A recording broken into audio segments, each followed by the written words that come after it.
সেই মাছ বাগারটি মেলা দিয়েছে প্রথমে খালি বাগাইছি ভাই বাগারটা সুদা করে দাঁড়াও সুন্দর করে এই যে এটা মাঝে রাখো তাতে 6 কেজি 5-6 কেজি এই যে এটা কি এটাও দেখছেন দিন পাঙাশ না গাড়ি এই তোর কাটা খা আমার সারা রে বাইকেট না বত বিড়ি ফেলাম এটা কোয়াটা এটা কথা না গেছি দাও তো এটা ওই করো 800 গ্রাম তো ওই নাই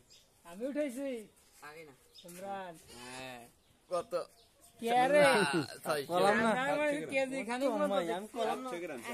700 গ্রাম 700 গ্রাম কমে গেছে আস্তে আস্তে ওজন এইটা যদি এটা আসতে আজ মনেটা হ্যাঁ তাই কাজ হইতো এই যে আমি উঠাইছি সৌরভ শুনে কথা ছোট বাপ মাশাআল্লাহ ও বিনা কুটি কুটি এরা তো জাতি মাছ রে জাতি মাছ মেলা দিবাই দেখি বাগাই ওয়াইলা 20-25 কেজি করে হাক্কান তাই ওইটা মানে সামনে কে রে আর কো